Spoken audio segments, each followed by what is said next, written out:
बोलने का अवसर दिया और साथ ही मैं आभार व्यक्त करता हूं अपनी पार्टी की मुखिया आदरणीय बहन कुमारी मायावती जी का भी।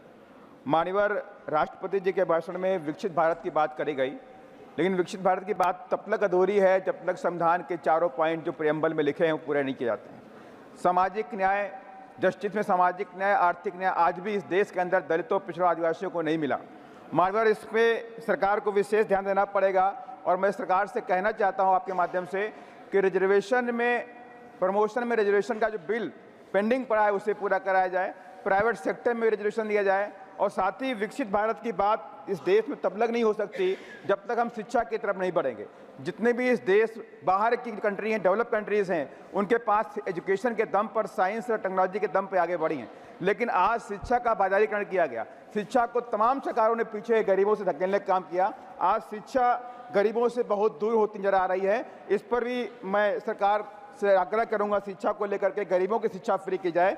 साथ ही जातिवाद एक बड़ा जहर है, जब तक सोच विकसित नहीं होगी, जातिवाद से बाहर नहीं निकलेंगे तो बात नहीं बनने वाली। पूरे देश के अंदर जातिवाद की घटनाएं बढ़ी, अत्याचार की घटनाएं बढ़ी। अभी कुछ दिन पहले उत्तर प्रदेश के फिरोजाबाद में एक दलित युवक को थाने में और वहाँ पे जेल के अंदर पीट के मार डाला गया और ऐसी कई घटनाएं देखने को मिलती हैं।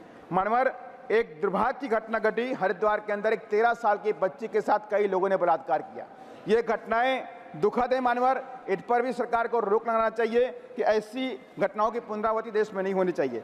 और मानवर एक बात और मैं कहना चाहता हूं कि पिछले कई सालों से इस देश के जो दलित और आदिवासी है उस सरकारी जमीनों पर मकान बना के रहता है, उनके पास कोई कागज नहीं है, दशकों सदियों से रहते हैं, लेकिन सरकार ने पिछले कई सालों से सरकारी जमीन खाली कराने के नाम पर बुलडोजर से मकान तोड़ दिए और वो बेचारे बेघर हो गए। दलितों के मकान तोड़े गए, आदिवासियों के मकान तोड़े गए, मुसलमानों के मकान तोड़े गए। इस पर भी सरकार को ध्यान देना चाहिए। सरकार पूरे देश की है, जनता की है, चाहे वो दलित हो, चाहे आदिवासी हो, चाहे वो पिछड़े समाज का हो। मानवर लास्ट में कहना चाहता हूं, किसान सम्मान निधि अच्छी बात है, लेकिन कभी आपने सोचा, किसान सम्मान निधि तो ठीक है, लेकिन कभी आपने सोचा जो कृषि में जो काम करते हैं, कृषि श्रमिक जिसे खेतिहर मजदूर कहते हैं, वो सिर्फ 2-3 महीने की इनकम पर डिपेंड करते हैं।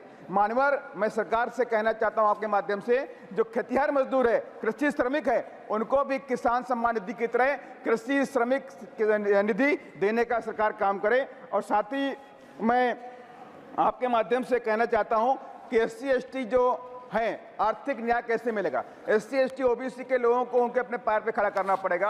कई दसियों साल से इस देश के अंदर SC/ST लोगों को कहीं पट्टे नहीं दिए गए, जमीन के पट्टे नहीं दिए जा रहे हैं, जबकि उत्तर प्रदेश के अंदर 2007 से 12 के बीच में आदरणीय बहन कुमारी मायावती जी ने 4.5 लाख हेक्टेयर जमीन SC/ST OBC के लोगों को, जो भूमिहीन लोग थे, उनको देने का काम किया था। मानवर मैं यही सब बातें आपके माध्यम से कहना चाहता हूं। साथ ही एक लास्ट पॉइंट मानवर मैं कहना चाहता हूं, 2018 की घटना, जब SC/ST एक्ट को खत्म किया गया, सुरक्षा कवच को खत्म किया गया, तो वहां पे आंदोलन हुआ। आंदोलन में लाखों बच्चों के ऊपर मुकदमे किए गए, लेकिन सरकार से मैंने कई बार आग्रह भी किया है कि उन मुकदमों को खत्म कर दे। जब आपने बात को मान लिया है, SC/ST कानून को वापस भी कर दिया, तो उनके ऊपर लगे मुकदमे वापस कर दे। ये मेरी सरकार से अनुरोध है आपके माध्यम से। धन्यवाद। जय भीम, जय भारत। धन्यवाद माननीय श्री राम जी।